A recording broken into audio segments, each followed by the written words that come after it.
noble idea and kindled ambition. Now he fought because it was too late to stop, too ignoble after such a torrent of blood. He still believed in the justice of his cause, in the sanctity of an undivided Union, but the fine words that once had passed his lips were gall. What mattered now was the debt owed his dead and holding fast to his honor. The thought of defeat, of quitting, was unbearable. But the choice had been taken from him. He knew what was coming on that special train. Not just a man, but a sentence. He made a fist at the air, embarrassing himself. The Committee on the Conduct of the War was a damned disgrace, a cabal of drunkards trafficking in lies. He hated politics, had always hated them. Now he was mired in their filth. There were times, black times, when he wondered if his government merited saving. Scoundrels were permitted, nay, encouraged, to undo the reputations of decent men.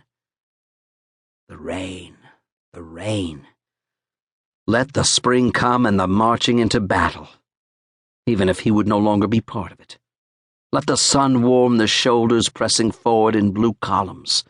Let someone force this horror to an end, even if that someone could not be him. He dropped back into a camp chair, sour and heartbroken, yearning for a chance to show them all, to frustrate his accusers. He believed he was still the man to lead this army. He knew how to fight the men south of the river, but he lacked the skills to defend himself against the press and hireling politicians. He had to do the honorable thing. He understood that. Today of all days, it was vital to remain a gentleman, to speak faithfully and betray no emotions to his career's executioner. His family seemed ever destined for disappointment. His father, now him. Yet he had done much, giving them all the victory they needed. That victory and more. Only to have a low cabal poison Lincoln against him. Liars, devils, whoremongers, intimating in the wake of Mine Run that he sympathized with the Confederacy, that he was unfit to command, even that he was cowardly. All because he would not squander thousands of men to no purpose. Oh yes, had he overruled all military judgment, common sense and decency, and ordered Warren to attack, had he sacrificed 5,000 soldiers in an act of folly, he might have been forgiven. But powerful men never spotted near a battlefield had seized upon his refusal to charge Lee's entrenchments, coiling like snakes to strike his reputation. Their ardor for slaughter repelled him.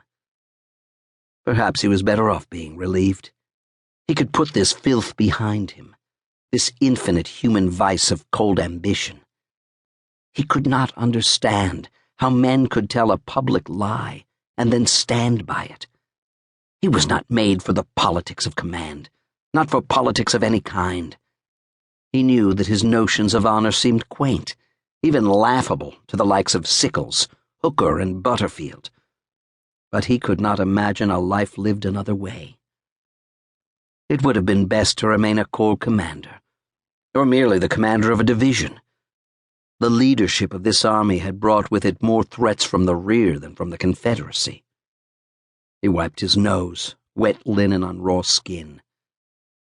Soon, soon, blessedly soon, he would return to Margaret and the children, taking pride in what he knew he had done, and leaving the vultures to feast on the country's carcass. Damn them all. Let them have their misbegotten war. Yet, even as he railed against the world, his heart declared against his going home.